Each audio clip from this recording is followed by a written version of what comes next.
بسم الله الرحمن الرحيم الحمد لله الذي بنعمته تتم الصالحات الحمد لله الذي هدانا لهذا وما كنا لنهتدي لولا أن هدانا الله وأفضل الصلاة وأتم التسليم على سيدنا محمد وعلى آله وصحبه أجمعين. السلام عليكم ورحمة الله وبركاته. Isa ibn Maryam alayhi salatu wassalam, Isa le fils de Maryam, Jésus le fils de Marie, Ishaou le fils de Maryam, un des 5 grands prophètes, puisque le Coran cite 25 prophètes et parmi ces 25, 5 qui ont un statut spécial, on les appelle Ulul Azm. Ce sont Nuh, Ibrahim, Moussa, Isa, Mohammed, que la paix soit sur tous les prophètes et tous les messagers. En tant que musulmans, nous croyons que Dieu a envoyé aux humains des hommes pour qu'ils leur servent d'exemple et qu'ils transmettent la parole de Dieu. Les Mécois polythéistes ont fait la remarque suivante: pourquoi est-ce que Dieu ne nous a pas envoyé un ange? Ça serait plus facile pour nous de croire, ce serait plus miraculeux. Mais si Dieu avait envoyé un ange, vous savez ce qu'ils auraient dit? Ils ont dit: oui, mais nous on ne peut pas pratiquer la religion parce que nous ne sommes pas des anges. Lui c'est un ange, il n'a pas les pulsions, les passions, les faiblesses que nous avons. Ainsi Dieu envoie des hommes aux hommes, il les choisit parmi leur peuple, c'est-à-dire qu'ils maîtrisent la langue et la culture de leur peuple respectif pour que leurs discours soient en adéquation et pour qu'ils soient des exemples et des modèles, mais aussi pour que l'amour et les liens qui existent entre le prophète et son peuple le poussent à quoi? À se sacrifier, puisqu'un prophète est plein d'amour et de miséricorde, donc il va se sacrifier pour sauver son peuple, quitte à ce qu'il laisse sa vie, sa peau. Car Dieu dit dans le Coran: وَكَأَيٍّ مِّن نَبِيٍّ قُتِلَ مَعَهُ رِبِّيٌّ كَثِيرٌ. Ce ne sont pas uniquement les apôtres, les compagnons des prophètes qui se font tuer par les ennemis de la liberté, mais ce sont les prophètes eux-mêmes. وَيَقْتُلُونَ النَّبِيِّينَ بِغَيْرِ حَقٍّ. Et ils tuaient les prophètes sans raison, comme s'il devait y avoir une bonne raison pour tuer un prophète. Mais ces gens-là n'avaient ni bonne raison ni mauvaise raison. Les prophètes les dérangeaient car les prophètes les rappelaient à l'ordre en leur disant à ceux qui dirigent les sociétés, c'est-à-dire à ceux qui ont le pouvoir politique, le pouvoir économique, le pouvoir médiatique, intellectuel et religieux, les prophètes rappelaient à ces gens-là qu'ils n'avaient pas que des droits, mais des devoirs. Et le premier des devoirs, c'est d'être au service des petites gens, au service de la population de manière générale, en les aidant à évoluer, en les aidant à découvrir et à vivre dans le bonheur et le bien-être. Le prophète sallallahu alayhi wa sallam un jour interpelle son gendre, qui est son cousin en même temps, Ali ibn Abi Talib. Et vous savez ce qu'il lui dit? Il lui dit: ya Ali, il va t'arriver ce qui est arrivé à Isa, le fils de Maryam. Des gens vont tellement t'aimer qu'ils vont dire que tu es Dieu. L'amour exagéré, aveugle. Certaines personnes vont tellement aimer Ali ibn Abi Talib parce qu'il avait des qualités extraordinaires qu'ils vont finir par le déifier. Pour eux, ça ne sera plus un homme comme les autres, mais ça sera quelqu'un qui sort de la mêlée, et une secte qui a disparu, mais qui existait à son époque, dira que Ali était Dieu. Vous entendez? Et Ali va les combattre. Et d'autres viendront par la suite, et ils existent encore aujourd'hui, ils s'appellent les chiites, avec toutes les tendances confondues. Ils diront que Ali ibn Abi Talib était le compagnon par excellence, le plus grand, celui à qui le prophète sallallahu alayhi wa sallam a transmis un savoir qu'il n'a pas transmis aux autres, et que c'est lui qui devait lui succéder dans le domaine politique et le domaine spirituel, lui et sa descendance, et leur amour exagéré de Ali ibn Abi Talib va les pousser à détester la majorité des compagnons du prophète sallallahu alayhi wa sallam, et ensuite à angéliser les descendants et par la suite les imams, si bien qu'ils ont créé un clergé qui a des pouvoirs non pas seulement religieux mais même matériels, puisqu'ils doivent remettre, les chiites doivent remettre à leurs imams, à leurs ayatollahs, 1/5 de leurs revenus. Ça fait un clergé dans tous les sens du terme, puisque certains, d'après eux, imams sont infaillibles.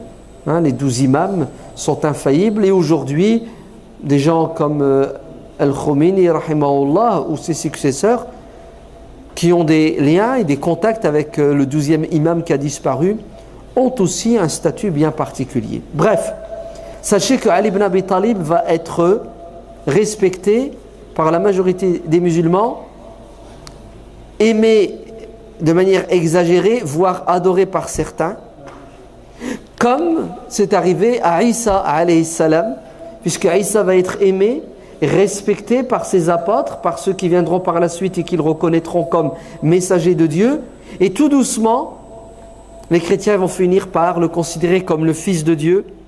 C'est ça, une partie de Dieu, Dieu lui-même, peu importe.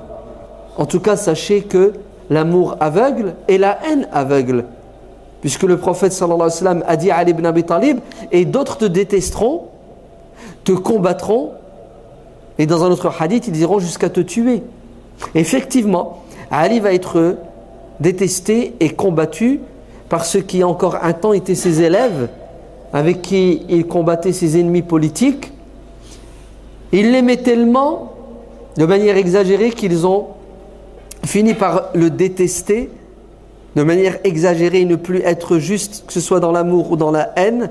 Et ils vont prendre les armes contre lui et l'assassiner, radiyallahu anhu, que Dieu l'agrée. Et le prophète, sallallahu alayhi wa sallam, lui-même, va avertir la communauté en disant à la communauté: ne m'adorez pas comme les chrétiens ont adoré Jésus. Je suis Abdullahi wa Rasuluhu. Je suis le serviteur de Dieu et son messager. Point final. La tatruni. Ne m'adulez pas, ne me donnez pas plus d'importance que Dieu ne m'en a donné. Innama ana basharun mithlukum. Je suis un homme comme vous. La seule différence entre vous et moi, c'est que j'ai une mission à accomplir qui est de transmettre la parole de Dieu. Je mange, je bois, je dors, j'oublie, je me trompe, j'ai des envies, j'ai des faiblesses, comme vous, tous les êtres humains. Mais je reste un modèle et un exemple, parce que Dieu est à mes côtés en permanence pour vous guider sur le droit chemin. Donc qu'est-ce que notre religion nous enseigne? Nous enseigne de croire en tous les prophètes sans faire aucune distinction. Ils ont le même statut. La nufarriqu bayna ahadin min rusuli. On ne fait aucune différence entre un messager de Dieu. Il a été choisi par Dieu pour transmettre la même religion. La religion de Isa, de Moussa, de Zacharia, de Yahya, de Daoud, de Salomon, d'Abraham, d'Isaac, de Enoch, d'Ézéchiel, de Josué. Tous ces prophètes ont transmis la même religion. Vous savez comment elle s'appelait, cette religion?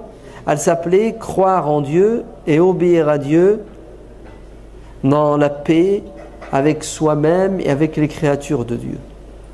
En arabe, elle porte un nom. On dit islam. En français, je viens de vous le traduire. Ouais. Croire en Dieu, lui obéir, dans la paix, puisque l'objectif de la religion de Dieu, c'est qu'on atteigne le bonheur, qu'on vive en paix, avec nous-mêmes et avec toutes les créatures de Dieu. C'est ça, la religion de Dieu. Elle est unique. Inna ad-dina 'inda Allahi al-Islam. C'est-à-dire, Dieu n'a qu'un message. Il n'a pas dit blanc à un prophète, il a dit noir à un autre. وَمَنْ يَبْتَغِي غَيْرَ الْإِسْلَامِ دِينًا فَلَنْ يُقْبَلَ مِنْهُ. Comme Dieu n'a qu'une religion, il l'a transmise à tous ses prophètes, donc Dieu ne peut accepter que la religion qu'il a transmise à ses prophètes. Très bien. Le nom du prophète Mohammed sallallahu alayhi wa sallam est cité 5 fois dans le Coran. 4 fois sous l'appellation de Mohammed, dans la sourate Al-Imran, dans la sourate Al-Ahzab, dans la sourate Al-Fath et dans la sourate Mohammed sallallahu alayhi wa sallam, et une 5e fois sous l'appellation de Ahmed dans la sourate As-Saf. Isa ibn Maryam alayhi salatu wassalam est cité plus de 10 fois dans le Coran.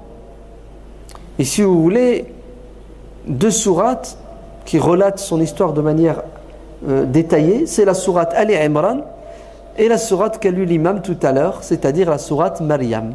Car il y a une sourate dans le Coran qui porte le nom de la mère de Isa, Maryam. Donc vous voyez que le Coran n'est pas misogyne. Il n'y a rien contre les femmes. Comme le Coran n'a rien contre les hommes. Comme le Coran n'a rien contre les chrétiens ni les juifs. Le Coran, c'est un livre qui est venu pour pousser l'être humain à la réflexion. Et la réflexion doit mener à quoi? À 2 choses. Croire en Dieu, ouais, et respecter les créatures de Dieu. Maintenant, l'être humain est libre de croire ou de ne pas croire en Dieu, mais il se doit de respecter toutes les créatures de Dieu. Vous entendez? Très bien. Alors, le musulman reconnaît tous les prophètes, et il croit en tous les prophètes. Il ne fait aucune distinction entre les prophètes, et nous devons les aimer, et nous devons les prendre comme modèle et exemple. Et si Dieu nous parle de ces prophètes dans le Coran, il nous cite une partie de leur biographie, ben c'est pour justement qu'on s'identifie à eux. Ulaika alladhina hadallah fabihudahum iqtadih. Voilà, cette liste de 25 prophètes, et il y en a d'autres, mais on n'est pas au courant de leur biographie. Et si Dieu ne les a pas cités, c'est parce que ce n'était pas nécessaire. En fait, tout est résumé dans la vie, la biographie de ces 25 prophètes. Et surtout celle du prophète Mohammed sallallahu alayhi wa sallam, qui est vraiment détaillée dans le Coran, mais encore plus dans la tradition. Alors, prenez-les comme exemple. Suivez leurs pas, dit le Coran. Ouais. Et Dieu nous parle beaucoup de Isa dans le Coran. Parce que Dieu sait qu'il y aura toujours sur terre différentes communautés, et en particulier la communauté musulmane, la communauté juive, la communauté chrétienne, qui se retrouvent dans le fait que ces 3 communautés sont rattachées à la révélation. Et ces 3 communautés croient en un même Dieu, un seul Dieu, avec des divergences sur certains détails. Et ces 3 communautés croient que Dieu a envoyé des prophètes, et ces 3 communautés croient que Dieu a envoyé des livres. Ainsi, les chrétiens disent que Isa alayhi salam a transmis les évangiles, les bonnes paroles, la bonne nouvelle, Moussa la Torah, et d'autres, David les psaumes, Abraham les feuillets, Mohammed le Coran. Mais les juifs et les chrétiens ne reconnaissent pas le Coran comme révélation. Comme d'ailleurs les juifs ne reconnaissent pas les évangiles comme révélation. Les juifs se sont arrêtés à Moussa, Moshe, alayhi salam. Les chrétiens à Jésus, Aïchaou, Aïssa. Et nous les musulmans, on a fait le plein des prophètes. Mohammed, Aïssa, Moussa, jusqu'à Adam, alayhim salatu wassalam. Très bien. Isa est l'avant-dernier des prophètes. Entre Isa et Mohammed sallallahu alayhi wa sallam, il n'y a pas eu de messager, il n'y a pas eu de prophète. Pour parler de Isa, il faut remonter un peu en arrière et parler de son père et de sa mère. Non. On ne peut pas parler de son père puisqu'il n'y en a pas eu. Eh oui, c'est la première spécificité de Isa. C'est le seul prophète qui n'a pas eu de père, mais une mère. Il y a un autre prophète qui, lui, a eu ni père ni mère. C'est Adam, alayhi salam. Isa n'a pas eu de père, mais il a eu une mère. Donc il faut qu'on parle de la mère de Isa. Mais avant de parler de la mère de Isa, il faut parler du grand-père de Isa et de la grand-mère de Isa. Les parents de Maryam, parce que le Coran commence l'histoire de ce prophète avec les grands-parents. Pour vous dire que n'oubliez pas d'où vous venez, vos ancêtres. C'est ça? Très bien. Il y a une sourate dans le Coran qui s'appelle Imran, la sourate Ali Imran, la famille de Imran. Imran avec sa femme, avec sa fille Myriam, son petit-fils Isa, son cousin, le cousin de Isa, Yahya, c'est ça, et Zacharia, le père de Yahya, et son épouse. Voilà, toute une famille exemplaire dans la croyance et dans la pratique et dans la bienfaisance. Et ça, il faut le connaître, il faut le savoir. Ce sont nos modèles, ce sont nos stars. Racontez à vos enfants les histoires des prophètes, c'est fondamental et important. Tout a commencé avec quoi? Avec la mère de Myriam qui un jour dit إذ قالت امرأة عمران ربي إني نذرت لك ما في بطني محررا فتقبل مني إنك أنت السميع العليم. Comme toute femme, elle veut avoir un enfant. Et elle prie Dieu. Parce que pour avoir des gosses, il faut faire deux choses. Vous entendez? Premier boulot, il est spirituel. Car c'est Dieu qui donne, c'est Dieu qui reprend. Mais c'est Dieu qui prive. Si Dieu veut que tu n'aies pas d'enfant, tu n'en auras pas, même si le monde entier se coalise pour que tu aies un enfant. Et même si les êtres humains veulent que tu aies un enfant, et tu as un enfant parce que Dieu le veut et ils le veulent, il te le reprend quand tu veux. Donc attention, vous ne trompez pas de porte. Il faut frapper d'abord à la bonne porte. La bonne porte, c'est qui? C'est Dieu, Al-Wahhab, celui qui donne les enfants. Yahabu liman yasha'u inathan wa yahabu liman yasha'u zukuran. Vous entendez? Ou yuzawwijuhum zukranan wa inathan wa yaj'alu man yasha'u aqiman. C'est puissant, hein? Il donne à qui il veut des filles, il donne à qui il veut des garçons. Parfois il va te donner des jumeaux, un garçon, une fille, mais parfois il te donne rien du tout. Et dans n'importe quel cas de figure, tout ce qui vient de Dieu, c'est beau, c'est bon, et c'est ça qui est nécessaire et utile pour moi. Vous entendez? La volonté de Dieu est meilleure, le choix de Dieu est meilleur que le nôtre. Donc elle dit à Allah, je veux des enfants. Et Dieu va lui donner des enfants. Il va lui donner un enfant, en particulier une fille qui s'appelle Maryam. Donc pour avoir des gosses, on frappe à la bonne porte, on demande à Dieu. Et deuxièmement, il faut ce qu'on appelle des causes. Donc si tu es un homme, il faut te marier avec une femme, ne te trompe pas. Ouais, même si c'est à la mode en ce moment de se marier entre hommes, entre femmes. Et bientôt la mode de se marier avec des animaux, hein. Ça va arriver. Ouais, on évolue. Donc tu te maries... Pardon. Alhamdulillah. Tu te maries avec une femme si tu es un homme, et si tu es une femme, tu te maries avec un homme. Et puis, l'homme dépose sa graine dans l'utérus de la femme, c'est-à-dire, il faut un spermatozoïde, ovule. Si tu veux un garçon, ben, il faut un Y et un X. Si tu veux une fille, il faut un X et un X. Ça va? Je ne vais pas faire de la biologie. Ouais. Ok. Mais c'est juste pour que vous sachiez que Dieu parle de ça dans le Coran. Ouais. Dieu fait de la sexologie dans le Coran. Oui. Ah oui, Dieu nous parle des rapports sexuels. On va le voir tout à l'heure, vous verrez. يسألونك عن المحيض قل هو أذان فاعتزلوا النساء في المحيض. Les compagnons sont venus questionner le prophète. Prophète, on fait quoi quand nos femmes ont leurs règles? Est-ce qu'on peut avoir des rapports avec elles, oui ou non? Réponse divine. Coran, s'ils te questionnent au sujet des règles, alors tu leur diras que ils ne doivent pas avoir des rapports sexuels avec leurs femmes pendant la période des règles. Parce que les juifs, à l'époque du prophète, alayhi salam, quand leurs femmes avaient des règles, ils n'avaient pas de rapport sexuel avec elles, je crois un peu avant, pendant et un peu après. Il ne reste plus grand chose pour se faire plaisir. Mais le pire, c'est pas ça, c'est que c'est pas seulement qu'ils n'avaient pas de rapport, c'est qu'ils ne pouvaient pas la toucher, ils ne pouvaient pas manger avec elle, rien du tout. C'est une mise en quarantaine. Et le Coran est venu dire non, non, non. C'est pas un péché que d'avoir les règles. D'ailleurs, la femme, elle ne l'a pas choisi. C'est naturel, c'est normal, c'est la volonté de Dieu. Vous comportez avec vos femmes comme d'habitude. Vous êtes de bons maris, agréables. Et vous rendez heureuses vos femmes. Juste, vous évitez le rapport sexuel. Non. Vous évitez, dans les rapports sexuels, la pénétration. Ah, c'est pas la même chose. C'est-à-dire que l'homme peut jouir du corps de sa femme et la femme du corps de son mari pendant la période des règles. Juste éviter le coït. On est d'accord? Très bien.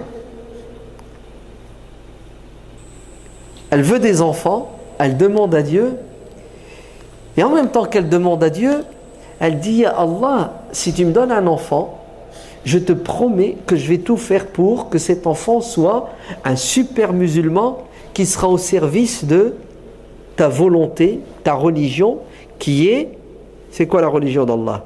Si on adore Dieu, on fait du bien aux créatures de Dieu. Donc qu'est-ce qu'elle veut? Elle veut un garçon.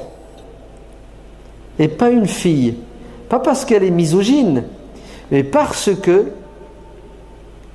il y a des travaux, il y a des missions que les filles ne peuvent pas accomplir. Seuls les garçons peuvent faire ces boulots-là. Oui, ça existe. Je veux dire, non, non, non, l'égalité des sexes, la parité, on fait tout. Oui, c'est vrai qu'il y a certaines femmes exceptionnelles qui arrivent à tout faire et qui sont capables de tout faire, mais ce n'est pas la majorité. La preuve, l'armée, elle est faite de quoi à 90%, 95% d'hommes. Ouais, parce que tuer, éventrer des gens, c'est pas facile. Il faut vraiment être un mec pour le faire. Les femmes, elles sont pleines d'amour, de tendresse. Ouais. Donc, arrêtez cette bêtise. Non, non, non, non. Les hommes ont des spécificités, des caractéristiques physiques, psychologiques, et les femmes aussi, et on se complète. Ainsi, qu'est-ce qu'elle veut, la femme de Imran? Tiens, elle s'appelle comment, la femme de Imran? Le Coran ne dit pas comment elle s'appelle. Vous savez pourquoi? Parce que, bon, c'est un détail. Ouais, c'est pas la fin du monde si on ne le sait pas. N'est-ce pas? Ouais, c'est... Dans le Coran, il y a le nom d'une femme, Maryam. Et quand le Coran parle d'autres femmes, il ne cite pas leur nom. Pas parce que c'est haram de citer le nom d'une femme. Ouais. Parce qu'il y en a, ils ont peur d'appeler une femme par son prénom. Ouais, elle s'appelle Aïcha, il ne faut pas lui dire. Il faut lui coller un pseudonyme. Quelque chose. Ouais. Parce que Aïb. Ah, il y a Maryam. Allah l'a appelée Maryam. Ouais. Aïcha, c'est la femme du prophète. Non, il faut mettre des partout. Ouais. Comme ça crée la confusion. Ça, tu ne sais pas qui est-ce. Ouais. C'est n'importe quoi. C'est, pour nous, en tant que Français, vu notre culture, notre contexte, ça n'a aucun sens. Peut-être que dans certaines sociétés, c'est bon, c'est valable, mais pas en France, pitié. D'accord? On ne sait pas comment elle s'appelle, le Coran ne le dit pas. Mais quand le Coran ne dit pas une chose, c'est que ce n'est pas nécessaire. Pour nous dire, allez à l'essentiel. Bon, si vous voulez savoir comment elle s'appelle, allez voir la Bible. Ouais. Et dans la Bible, elle s'appelle Anne. Ouais. Hanna. Anne. Alors, allez voir la Bible, oui. Non, pas vous, laissez faire les savants. Le prophète sallallahu alayhi wa sallam dit dans un hadith sahih, hadithu an bani Israël wa la haraj. Allez, vous pouvez consulter la Bible. Nul grief, c'est pas grave. Mais attendez, il nous a donné la méthodologie pour qu'on ne se plante pas. Si tu lis la Bible, tu vas avoir 3 cas de figure. Soit tu vas lire quelque chose qui est conforme au Coran et à la Sunna. Et là, tu prends parce que c'est véridique. C'est de la vérité car c'est conforme au Coran et à la Sunna. Et c'est ce qui prouve que dans la Bible aujourd'hui, il y a des passages qui sont vrais. Et ces passages-là viennent de Dieu et de son prophète ou d'hommes sages. Ce sont des vérités, nous qu'on dit religieuses, qu'on appelle qu'on nomme des vérités religieuses. Soit tu vas lire la Bible et tu vas découvrir quelque chose qui est contraire au Coran et à la Sunna. À ce moment-là, tu ne prends pas. Ouais, tu ne vas pas entrer en contradiction avec tes convictions. Et là, nous sommes sûrs que ces paroles-là ne viennent ni de Dieu ni du prophète. Parce que Dieu et le prophète ne se trompent pas. Ou soit tu vas tomber sur quelque chose qui ne contredit pas le Coran et le Coran ne le reconnaît pas. C'est neutre. Hein? C'est ni affirmé ni confirmé par le Coran. Ces passages-là, comment vous devez réagir face à eux? Vous ne dites pas qu'ils sont faux parce qu'ils peuvent être vrais dans l'absolu. Mais vous n'avez pas les moyens de vérifier puisqu'il n'y a rien dans le Coran pour confirmer ou infirmer. Ne dites pas qu'ils sont faux parce qu'ils peuvent être vrais. Hein, ne dites pas qu'ils sont vrais parce qu'ils peuvent être faux. Ne dites pas qu'ils sont faux parce qu'ils peuvent être vrais. Vous restez dans la neutralité. Ouais. Et c'est ce que vont faire nos savants.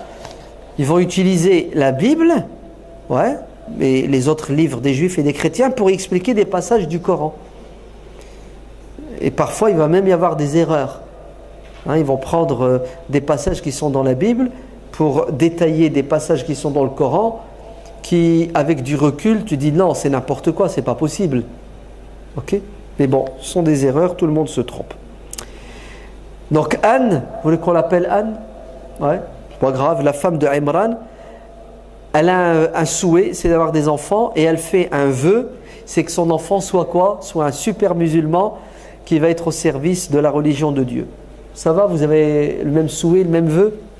D'accord? Allez au boulot maintenant, faites des gosses. Ouais. Faites-les bien pour bien les éduquer, pour qu'ils soient, Inch'Allah, comme la fille de Imran et de Anne. Et qu'est-ce qu'elle a dit? Fataqabbal minni. Ya Allah, accepte. C'est-à-dire, Ya Allah, aide-moi pour que mon rêve se réalise. Parce que si Dieu accepte, il va lui donner la force et les moyens pour que ça se réalise. Vous avez compris? Donc, n'oubliez pas les du'as. Soyez sincères dans vos invocations et faites du bon boulot. Elle tombe enceinte et quand elle accouche, falamma wada'atha qalat Rabbi, étonné, inni wada'tuha untha. Ya Allah, c'est une fille. Et la sage-femme lui annonce les couleurs. Ouais, c'est une fille. Elle était plus ou moins convaincue qu'elle allait avoir un garçon puisqu'elle a demandé à Dieu. Et quand on demande à Dieu, écoutez bien, vous partez du principe que Dieu exauce dans n'importe quel cas de figure. Hein. Soit tu l'as sur place, soit tu l'auras dans 5 ans, ou soit tu l'auras après ta mort au paradis, ou soit tu l'as eu mais tu n'es pas conscient que tu l'as eu. C'est-à-dire Dieu a repoussé un mal ou il t'a donné un bien dans un autre domaine. Mais Dieu donne toujours, comme il veut, à la dose qu'il veut, quand il veut. Ok? Donc comme elle était plus ou moins sûre que Dieu allait lui donner un garçon parce qu'elle avait une bonne intention, elle a fait tout ce qu'il fallait. Quand elle a une fille, elle est étonnée. Ya Allah, je voulais un garçon pour qu'il soit imam à la mosquée. Ouais. Une femme ne peut pas être imam. Ouais. C'est l'homme qui est imam parce que c'est un boulot qui est contraignant. D'accord? Une femme, elle ne pourra pas faire imam pendant la période des règles. Donc, elle veut un garçon pour faire ce boulot qui est un boulot réservé aux hommes. Et voilà qu'elle a une fille. Elle est étonnée. Ya Arab, je fais quoi maintenant? Ouais. Donc, quand elle l'a mis au monde, elle est étonnée. Et elle dit, Seigneur, c'est une fille. Wallahu a'lamu bima wada'at. Vous savez, ça c'est une parenthèse. Elle dit, Allah, tu m'as donné une fille alors que je voulais un garçon. Parenthèse, Dieu sait ce qu'il fait. Allez, Dieu il sait très bien qu'elle a eu une fille et c'est volontaire, d'un air de dire ok, tu m'as passé comment, tu voulais un garçon, je t'ai donné une fille, je sais ce que je fais, ne sois pas attristé ni affligé, laisse-moi gérer les choses. Ce que tu veux là, tu l'auras, mais comme je veux. Ouais. Donc pour Dieu la réconforte et il l'apaise. Elle continue, Seigneur, c'est une fille, et un garçon, c'est pas comme une fille. C'est-à-dire, ils ne pourront pas faire la même chose. Qu'est-ce qui est mieux, avoir des garçons ou des filles?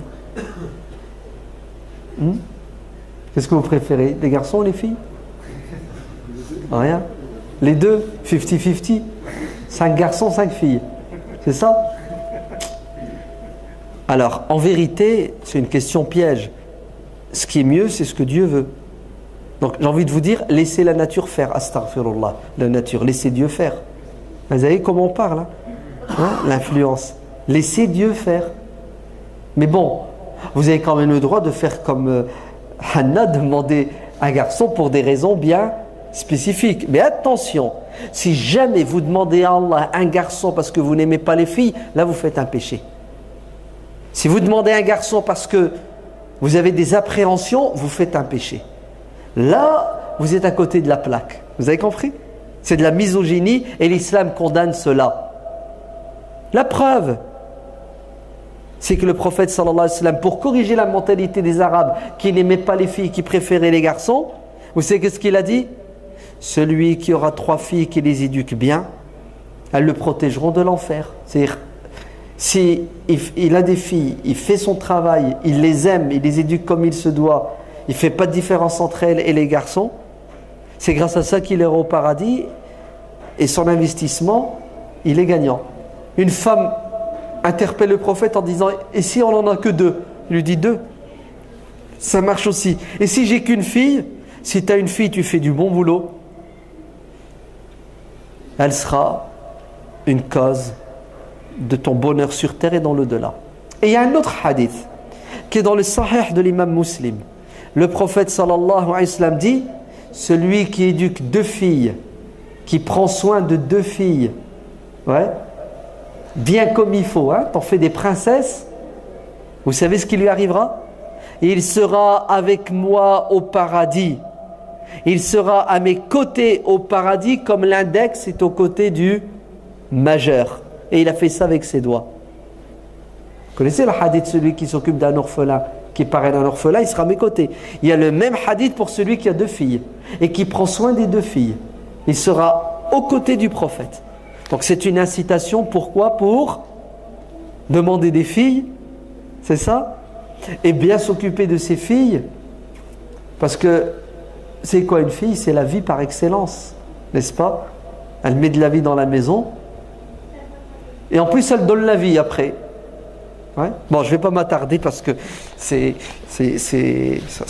nécessite une conférence. Vous savez, ça nécessite vraiment un développement d'1 heure.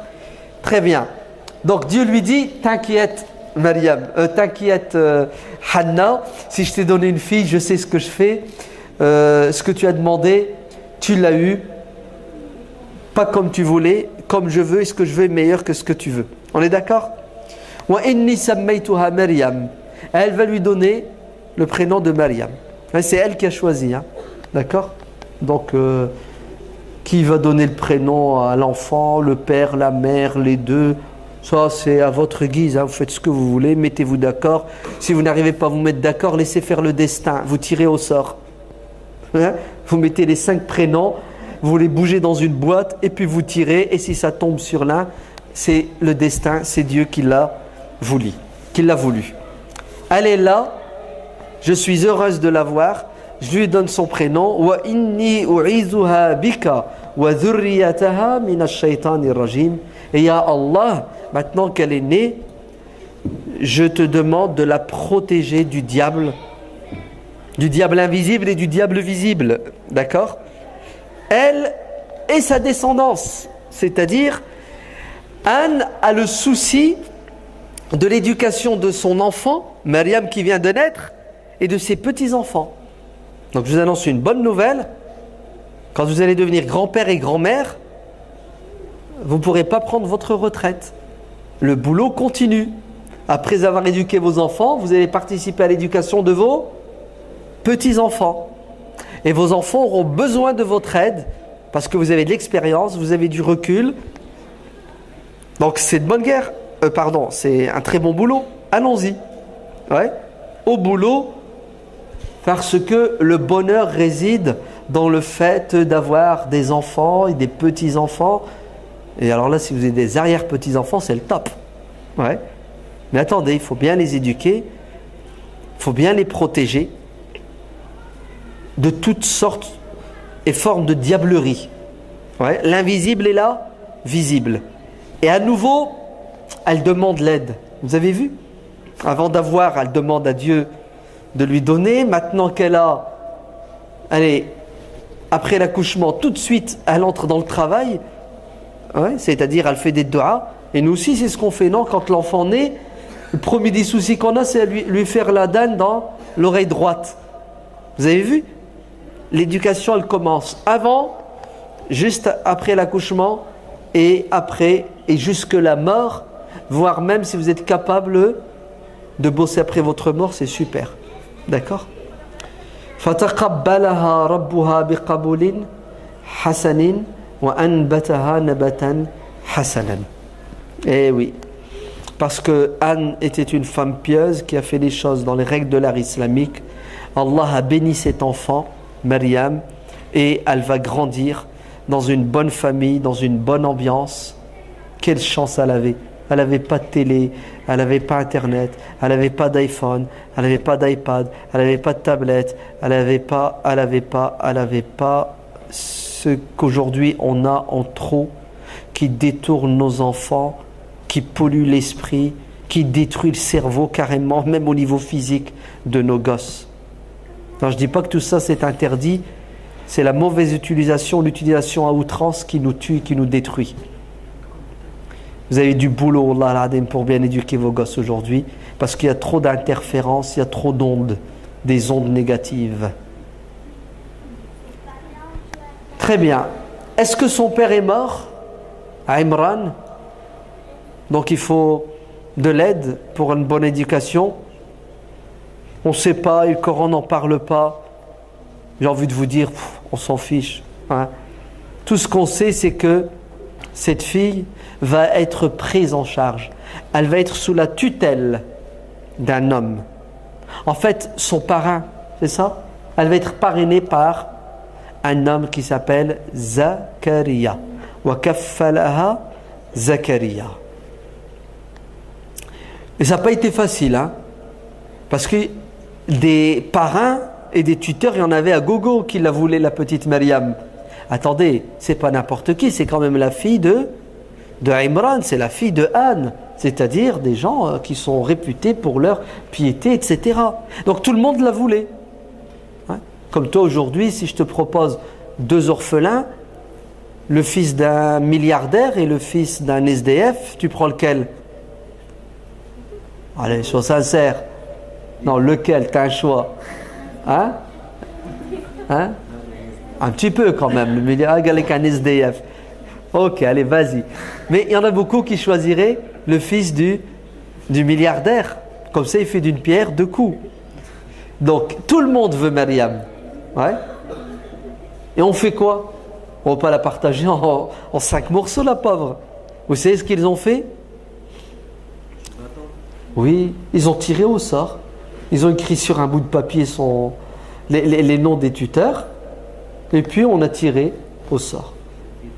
Ouais, mais avant, ils utilisaient des bâtons, ce que tu veux, mais ouais, on a tiré au sort. D'accord?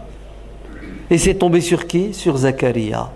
Et Zakaria va adopter Maryam et va devenir son tuteur, mais aussi son précepteur, son éducateur, son murabbi. C'est comme ça qu'on dit en arabe?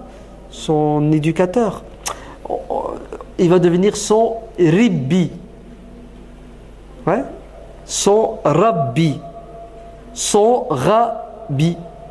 Rabbi, rabbin. Vous avez vu? C'est-à-dire son maître, celui qui va l'accompagner pour grandir physiquement, mais surtout spirituellement et intellectuellement. Vous avez compris le terme Rabbi, ce qu'il veut dire? Ouais. Le Seigneur, le Maître, celui qui t'éduque, celui qui te fait grandir. Walakin kunu rabbaniyin, soyez des rabbins, des éducateurs. Non mais c'est ça. Très bien. Donc elle grandit dans la piété, elle grandit dans le savoir. Et le Coran, bon, il s'attarde pas sur les détails. Hein. Elle faisait 1m50, elle était blonde, son adresse, elle vivait dans un F4, tout ça, c'est balayé. C'est pas ça qui nous intéresse. Ouais, le décor. Ça, il faut le laisser aux cinéastes là. Ceux qui vont faire des films, eux, ils vont s'imaginer tout ça et c'est bien. Non, lui le Coran, il n'a pas le temps, il va direct au but. Sinon, c'est plus le Coran, c'est des milliers de pages de scénario. Vous voyez que le Coran est écrit par un homme. Le Coran n'a pas été écrit par un homme. S'il avait été écrit par un homme, on aurait plein de détails comme ça. Hein, parce que c'est le propre de l'homme. La preuve, prenez la Bible, vous allez voir. Dans la Bible, il y a plein de détails comme ça sur les prophètes qui, de prime abord, ne sont pas d'un grand intérêt. Ouais. Quand Dieu parle de Noé, le bateau de Noé, est-ce que vous croyez qu'il le décrit? Il faisait 40 mètres, il fallait 300 clous, 200 planches. Rien de tout ça. Ouais. Mais allez voir dans la Bible, vous avez les plans de l'architecte qui a fait le bateau de Noé en l'occurrence. Et là, le Coran nous passe à quoi? À un événement de la vie de Maryam. Kullama dakhala alayha Zakaria al-mihraba wajada indaha rizqa. Quand Zakaria ramenait la nourriture physique, matérielle, son déjeuner à Maryam dans la chambre d'étudiant où elle vivait, qui est le mihrab, c'est-à-dire là où elle se recueille, là où elle adore Dieu. Ouais. Vous savez qu'est-ce qu'il trouve? Il trouve déjà le repas servi. Il y a quelqu'un qui lui a déposé à manger. Il y a quelqu'un. Normalement, elle a de contact avec personne. Ouais. Je suis son tuteur. Il n'y a personne d'autre qui la prend en charge à part moi. Donc il est étonné, il lui dit, Maryam, anna laki hada, qui t'a donné ça? D'où te vient cette nourriture? Quelle est cette personne qui m'a court-circuité, qui t'a ramené à manger? Alors qu'il y a un accord, c'est moi ton tuteur. Réponse, sans hésiter, toute simple. Elle est spontanéité spirituelle de Maryam. Qalat huwa min indillah. Inna Allah yarzuqu man yasha'u bighayri hisab. Ça vient pas d'un humain, ça vient direct de Dieu. Je prie, je finis ma prière, je me retourne et je trouve mon assiette. Eh oui. Vous avez vu comment Dieu est capable de donner sans compter. Vous entendez, hein? C'est pour ça, ne croyez jamais que ce que vous avez, vous l'avez eu grâce à vos pectoraux ou grâce à votre cerveau. Vous avez parce que Dieu veut que vous ayez. Même si vous faites des efforts, si Dieu ne veut pas que vous ayez, vous n'aurez pas. La preuve, Myriam n'a pas fait d'effort, elle a eu. Alors, vous avez compris pourquoi est-ce que Dieu lui donne à manger alors que Zacharia va lui ramener à manger? Vous êtes bien d'accord? C'est le boulot de Zacharia, tous les jours il lui ramène à manger. Pourquoi est-ce que Dieu fait ça? C'est pour nous dire à nous, et préparer Maryam pour une autre nourriture qu'elle va bientôt avoir sur un plateau servi, que si Dieu a créé cet univers, et cet univers est soumis à des lois, Dieu fait ce qu'il veut avec son univers, avec ses lois. Quand il veut les enfreindre, il les enfreint. C'est-à-dire, Dieu veut nous montrer que, attention, attention, ma puissance n'a pas de limite. D'accord? Donc, ne devenez pas des matérialistes en croyant que l'effort et l'intelligence sont suffisants pour réussir. Ouais, c'est très important. C'est du domaine de la aqidah. Hein. Et là, quand... un commentaire. Ouais. ذلك من أنباء الغيب نوحيه إليك وما كنت لديهم إذ يلقون أقلامهم أيهم يكفل مريم وما كنت لديهم إذ يختصمون. Ça c'est un commentaire. Dieu parle à son prophète Mohammed sallallahu alayhi wa sallam quand il conte cette histoire. Et vous savez ce qu'il lui dit? Au prophète Mohammed et aux Arabes et aux Juifs et aux chrétiens de l'époque. aux polythéistes, à toute l'humanité. Vous savez ce que Dieu dit?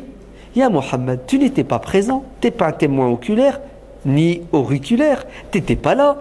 Quand ils se sont réunis pour savoir qui c'est qui va adopter Maryam, comment ils ont fait le tirage au sort? Tu n'étais pas présent, c'est arrivé il y a des centaines d'années. Et deuxièmement, tu sais ni lire ni écrire pour aller consulter la Bible. Ouais. Et d'ailleurs, la Bible n'existait pas en arabe à l'époque du prophète sallallahu alayhi wa sallam. La Bible sera traduite en arabe 150 ans plus tard, au temps des Abbassides. Et tu n'es pas allé à l'université catholique de Paris ou de Louvain pour apprendre les récits bibliques. À la rigueur, tu connais les histoires des Arabes, tes ancêtres. Je veux bien. Tu connais l'histoire du prophète Ibrahim, ton aïeul. Je veux bien. Mais pas Maryam, ni Isa, ni tous ces prophètes, parce que tu es un analphabète et ça ne fait pas partie de la culture de ton peuple. Donc, d'où te viennent ces informations? Elles te viennent de la révélation. Comme Maryam, sa nourriture lui vient directement de Dieu. Dieu est capable de tout. Très bien. Maryam grandit.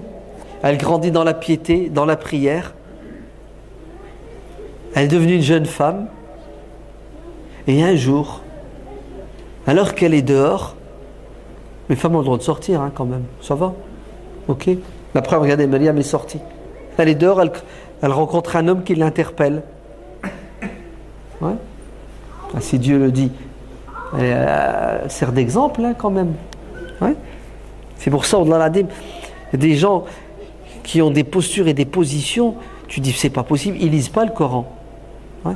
Tu diras attention à ce que tu dis. Dans le Coran, c'est écrit وَقَرْنَ فِي بُيُوتِكُنَّ et restez dans vos demeures. Oui, c'est vrai, c'est dans la sourate l'Ahzab. Mais lis jusqu'au bout, lis avant, et tu verras que ce verset parle des femmes du prophète, alayhi salatu wassalam. D'accord? Qui ont un statut spécial. Tu me diras, il faut les prendre comme exemple. Non, c'est faux. Comme le prophète, on ne doit pas toujours le prendre comme exemple. Et oui, il y a ce qu'on appelle al-khususiyat. C'est-à-dire le prophète sallallahu alayhi wa sallam est un modèle et un exemple, sauf dans certains cas particuliers qui sont recensés par les savants où nous n'avons pas le droit de le suivre et de le prendre comme exemple. Vous avez vu? De même, les épouses du prophète sallallahu alayhi wa sallam ont un cas particulier, sont un cas particulier. On ne doit pas toujours les prendre comme exemple parce qu'elles n'ont pas le même statut. Une femme, quand son mari décède, elle a le droit de se remarier, oui ou non? Les femmes du prophète n'avaient pas le droit. Alors pourquoi tu ne les prends pas comme exemple? Ben, les femmes du prophète ne devaient pas avoir des relations avec les hommes comme nous aujourd'hui nous avons le droit d'avoir des contacts et des relations avec les hommes dans le cadre et les limites de la charia, mais elles, il y avait plus de restrictions parce qu'elles ont un statut particulier. C'est tout. C'est tout bête, c'est très intelligent. Non, c'est le bon sens. Ouais. Donc Maryam, elle sort et qu'est-ce qu'elle voit? Un homme qui l'interpelle. Et comme c'est une fille pudique, ouais, elle ne traîne pas dans les rues à minuit ou n'importe quand, ouais, et elle ne drague pas, et elle ne se laisse pas draguer, n'est-ce pas? Elle a peur de lui. Ouais. Qui es-tu? Qu'est-ce que tu veux? Elle dit hein, que Dieu me protège de toi. Inni a'udhu birrahmani minka in kunta taqiyan. Qu'Allah me préserve, me protège de toi. Eh oui, c'est naturel. Une femme, elle est toute seule dans un endroit, il y a un mec qui vient, qui l'aborde. Je dirais, pourquoi tu penses du mal? Je pense pas de mal. Ouais. On n'a pas encore vu un mec se faire violer par une femme. Hein. Oui ou non? C'est toujours les hommes qui violent. Ouais. Donc, si une femme ouais, est dans un endroit, elle est seule, il faut qu'elle prenne ses précautions. Si elle peut éventuellement rencontrer un danger, elle n'y va pas seule. Ouais. C'est comme ça qu'il faut comprendre les hadiths qui interdisent à la femme de voyager seule, de se déplacer seule. C'est pour garantir sa protection. C'est pour ça qu'il faut qu'elle soit accompagnée. Mais si elle est en sécurité, il n'y a pas de problème à ce qu'elle sorte et qu'elle aille faire ce qu'elle doit faire. Très bien. Et bien entendu, Maryam, ce n'est pas une femme comme les autres. Dieu l'a choisie, puisque les anges lui parlent. وَإِذْ قَالَتِ الْمَلَائِكَةُ يَا مَرْيَمُ إِنَّ اللَّهَ اصْطَفَاكِ وَطَهَّرَكِ وَاصْطَفَاكِ عَلَى نِسَاءِ الْعَالَمِينَ يَا مَرْيَمُ اقْنُتِي لِرَبِّكِ وَاسْجُدِي وَارْكَعِي مَعَ الرَّاكِعِينَ. Allah t'a préféré, Allah t'a donné un statut particulier, Dieu t'a préparé pour jouer un rôle assez spécifique. C'est pour cela, remercie Dieu et prépare-toi spirituellement et psychologiquement à ce rôle que tu dois jouer bientôt, c'est-à-dire mettre au monde un enfant particulier qui va souffrir et tu vas souffrir avec lui. Il faut vraiment y croire et avoir la force. Dieu l'a préparé spirituellement avec ses miracles. Myriam mangeait du miracle, la nourriture lui venait directement de Dieu, elle l'a vu, elle l'a senti, elle l'a goûté, elle l'a mangé. Vous comprenez pourquoi après elle avait cette force extraordinaire qui déplace les montagnes. Prie Myriam, implore ton Seigneur en permanence, parce que la vie elle n'est pas facile. La vie elle n'est pas facile.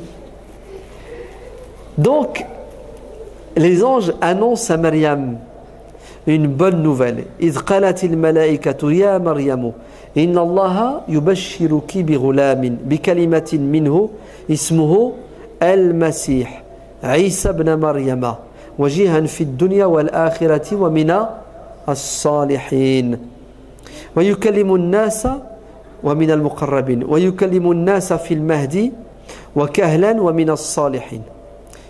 يا مريم, on a une bonne nouvelle à t'annoncer. Tu vas avoir un enfant. Et il s'appellera Isa. Vous avez compris? C'est Dieu qui l'a nommé. Pas mal, hein, quand même. Hein? Comme Yahya, son cousin, Yahya, Jean-Baptiste. C'est Dieu aussi qui va l'appeler Jean-Baptiste, Yahya. C'est pour ça que les compagnons, quand ils avaient des enfants, ils ramenaient l'enfant au prophète, et puis ils disaient, prophète, on te laisse choisir. Ouais. Ils recherchaient la baraka du prophète sallallahu alayhi wa sallam. Donc tu auras un enfant, et les anges lui annoncent la bonne nouvelle. Ce sera quelqu'un de pieux, quelqu'un de très proche de Dieu. Ça sera quelqu'un qui déjà tout petit va faire des miracles. Mais elle est étonnée. C'est ce qu'elle dit. Rabbi, anna yakunu li waladun wa lam yamsasni bashar. Seigneur, comment pourrais-je avoir un enfant alors que je ne suis pas marié? Pour avoir un gosse, il faut quoi? Il faut un homme et une femme. Je ne suis pas une prostituée, je ne suis pas une fille de mauvaise mœurs. Il n'y avait pas de fécondation in vitro à l'époque. Ouais. Les charlatans n'ont pas ce pouvoir de mettre enceinte une femme. Ya Allah, comment? Ouais. Et les anges vont lui dire Kadaliki Allahu yakhluqu ma yasha idha qada amran fa innama yaqulu lahu kun fayakun. C'est ainsi, ton Seigneur en a décidé. Lorsqu'il veut qu'une chose arrive, il lui dit soit et elle devient. C'est-à-dire l'exception qui confirme la règle. Si tu veux un gosse, il faut un homme et une femme, mais si Dieu veut que tu l'aies sans passer par les outils terrestres, tu l'auras. Et oui. Et Maryam va porter un enfant. Et c'est Jibril en personne, alayhi salam, qui vient et qui l'interpelle et qui lui dit tu vas avoir un enfant. Et Jibril vient sous la forme d'un homme. فَتَمَثَّلَ لَهَا بَشَرًا سَوِيًّا قَالَتْ إِنِّي أَعُوذُ بِالرَّحْمَنِ مِنْكَ إِنْ كُنْتَ تَقِيًّا. Quand il est arrivé sous la forme d'un homme, tout de suite elle a demandé à Allah de le protéger de cet homme étranger qu'elle ne connaît pas. Elle était en retraite spirituelle, elle s'éloignait un peu de la ville, ouais, dans un endroit tranquille, et là il va lui dire innama ana rasulu rabbiki li ahaba laki ghulaman zakiyan. C'est Dieu qui m'a envoyé pour te dire que maintenant, à partir d'aujourd'hui, tu seras enceinte, tu auras un enfant qui sera pur. C'est-à-dire tu n'as pas besoin d'aller faire un test de grossesse. Ouais. Quand tu vas... Allez, avant qu'elle ne découvre qu'elle est enceinte, ouais, parce que une femme, dès qu'elle est enceinte, elle n'a plus ses règles. Donc, qu'est-ce que lui dit l'ange? Il lui dit c'est tout, khlas, à partir d'aujourd'hui, ouais, régime spécial, tu es enceinte. Alors, l'enfant va grandir, ouais, le fœtus, pardon. Ouais. Les jours passent, les mois passent. Ouais. On se rapproche du 9e mois, l'accouchement. Ouais. Et puis, qu'est-ce qui va se passer? Elle va à nouveau être à l'extérieur, elle se retire. Ouais, elle sort, Myriam, elle rentre. Et puis, un jour, à un moment donné, فَأَجَاءَهَا الْمَخَاض, des contractions, des douleurs. Alors qu'elle est loin de chez elle, elle s'arrête sous un palmier. Il a jid'i an-nakhlati, ouais.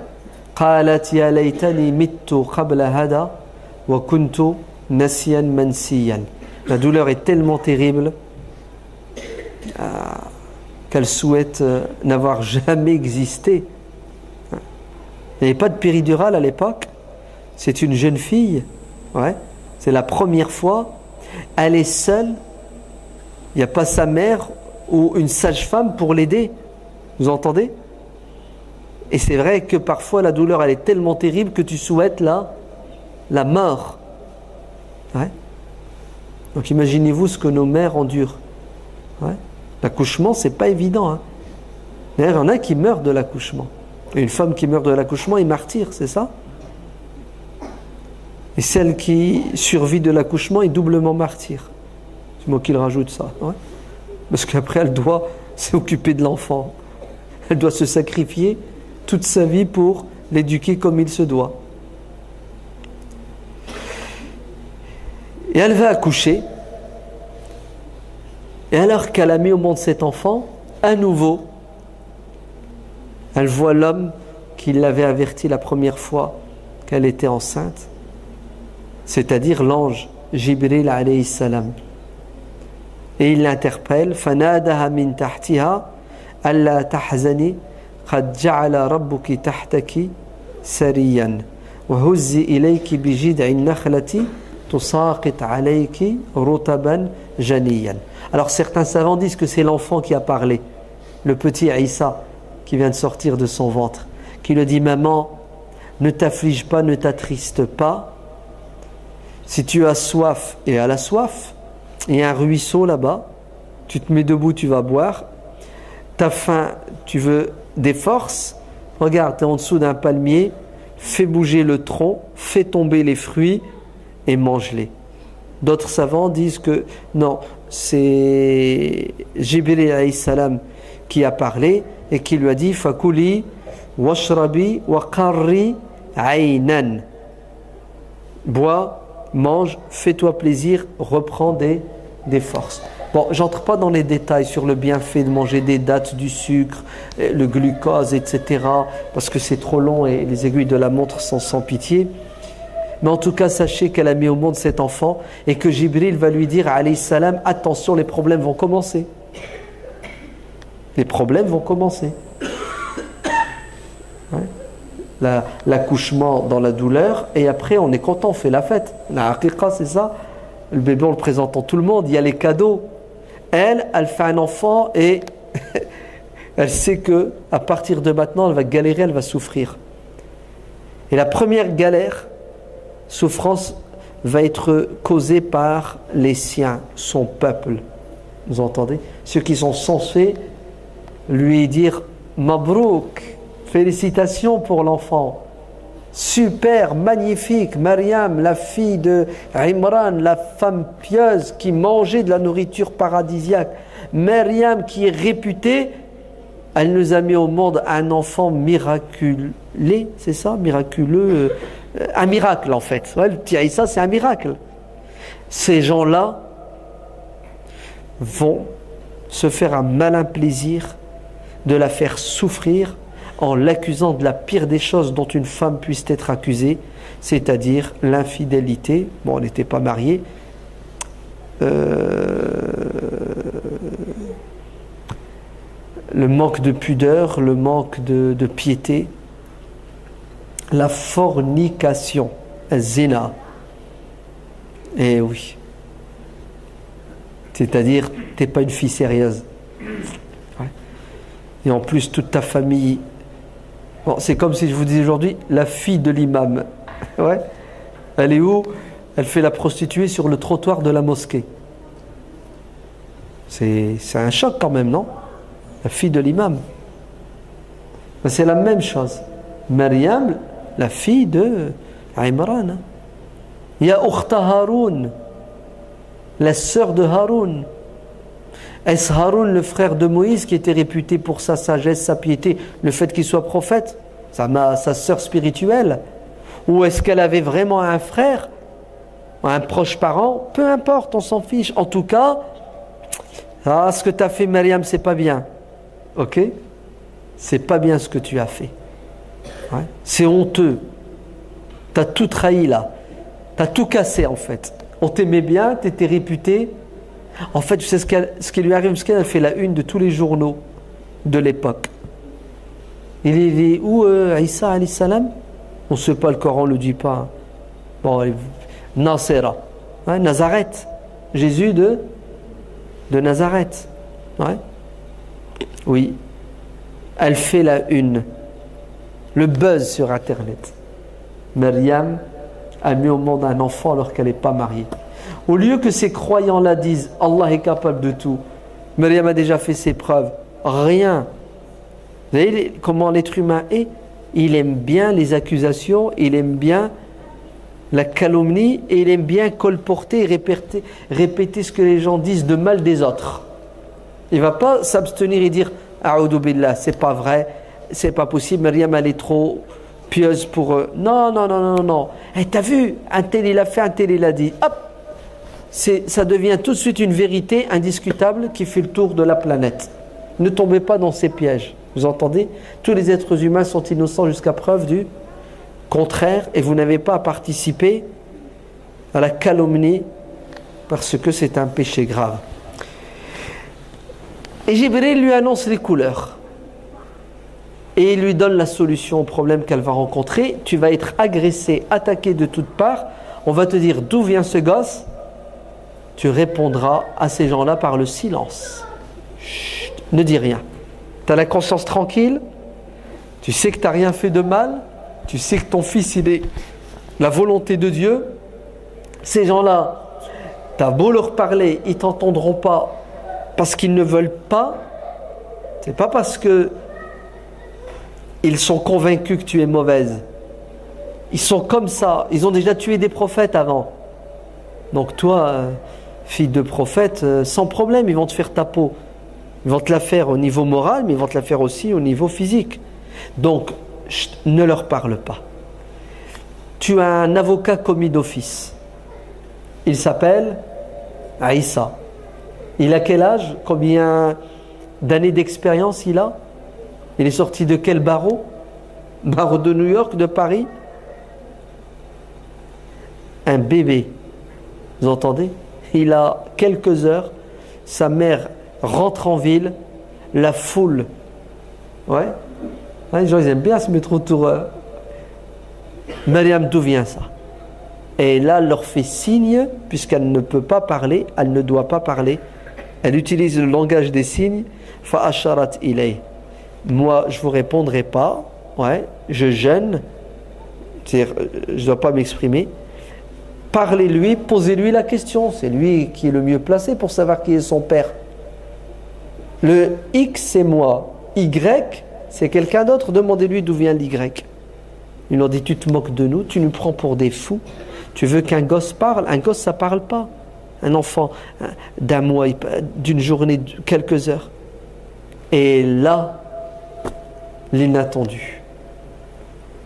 Inni Abdullah.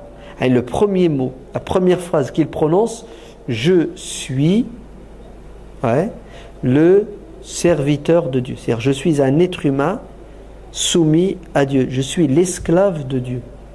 Et dès le début, il fait une distinction entre lui, qui vient de sortir du ventre de sa mère, donc qui pendant 9 mois était nourri avec du sang.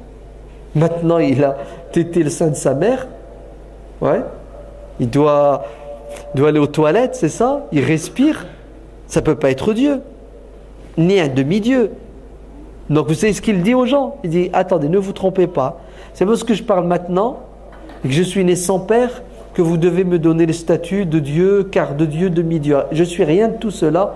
Je suis une créature au service de Dieu, comme vous êtes des créatures au service de Dieu. Très bien.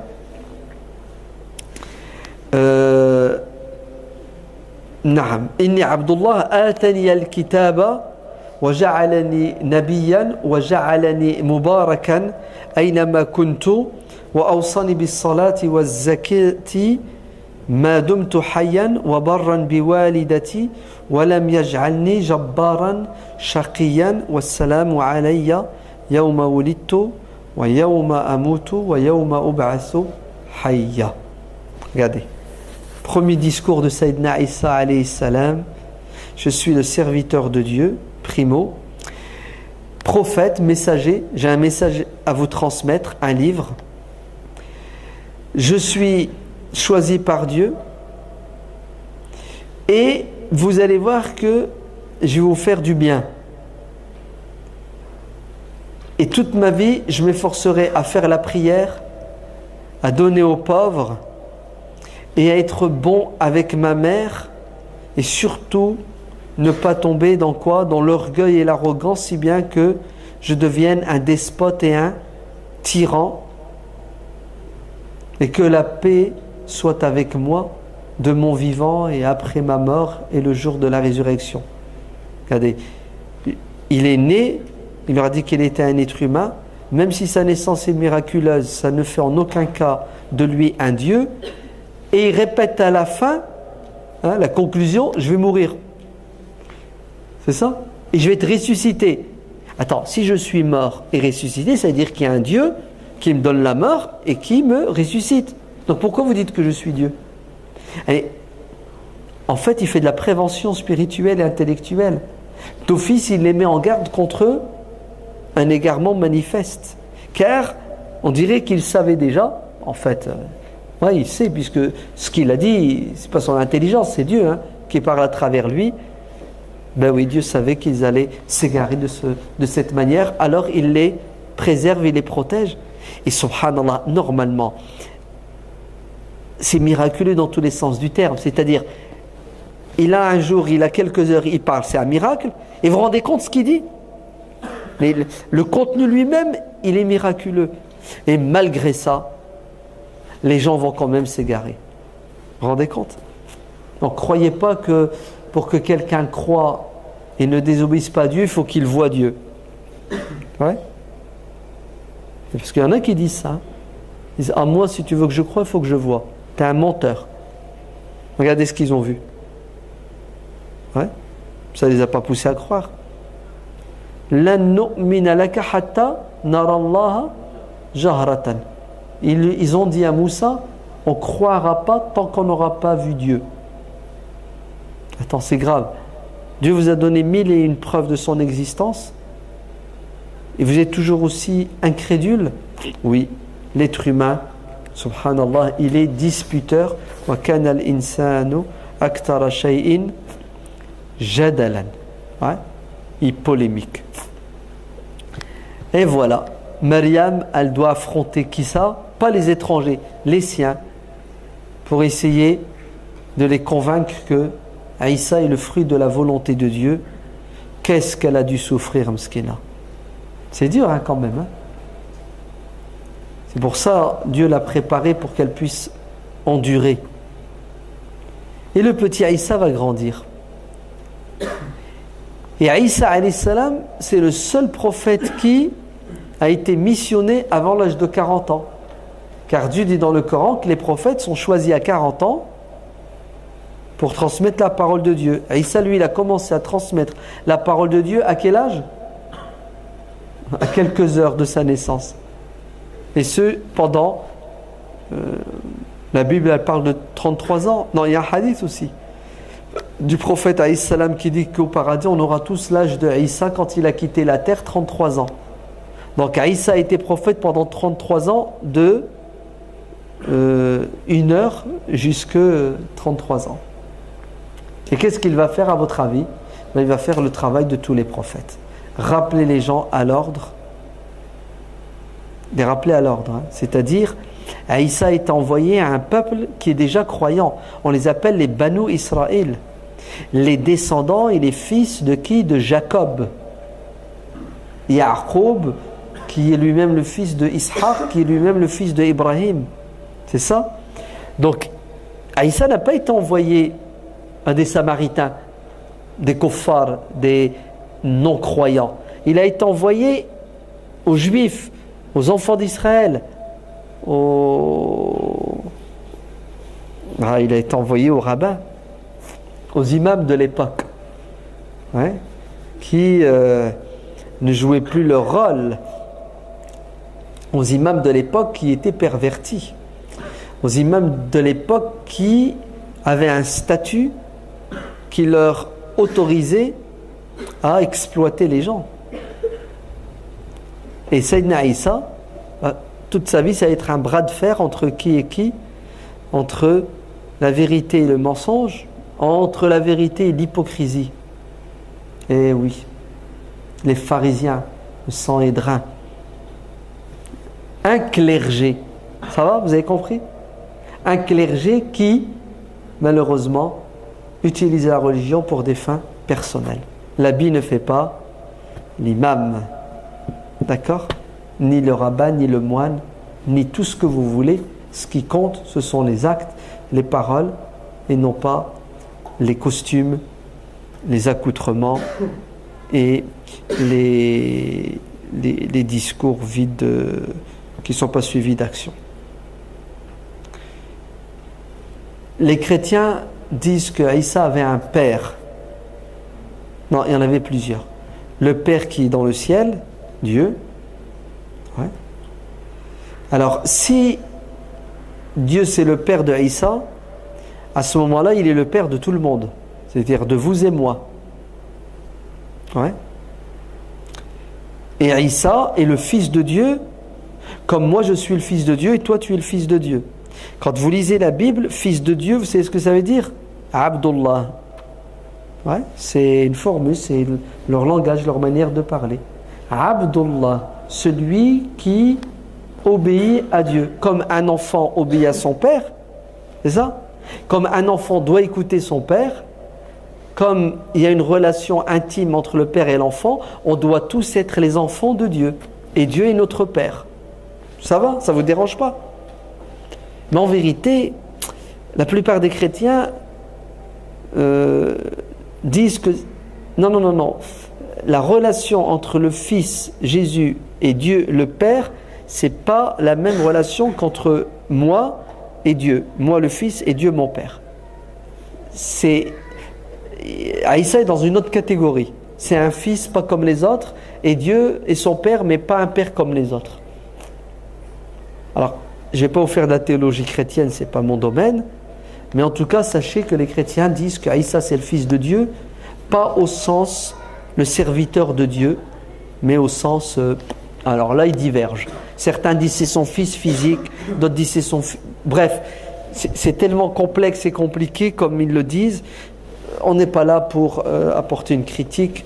Dieu nous dit dans le Coran, La taqulu thalatha intahu. Arrêtez de dire qu'il y a trois dieux.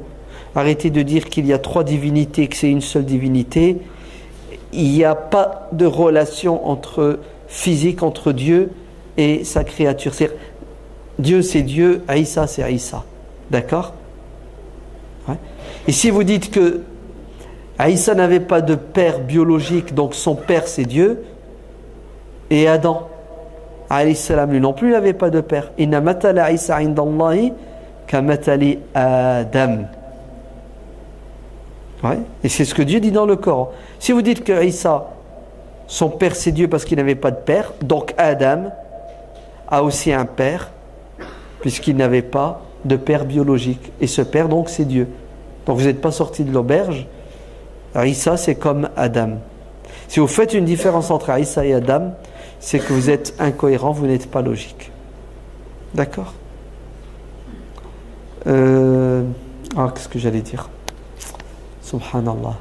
Oui, les chrétiens disent que Isa avait un père. Il s'appelle Joseph. Youssouf le charpentier. C'est ça, Youssouf al-Najjar. Et Youssouf, c'était le mari de l'époux de Mariam. Et ils ont eu des enfants. On dit quoi, nous musulmans? On dit Allahu alam.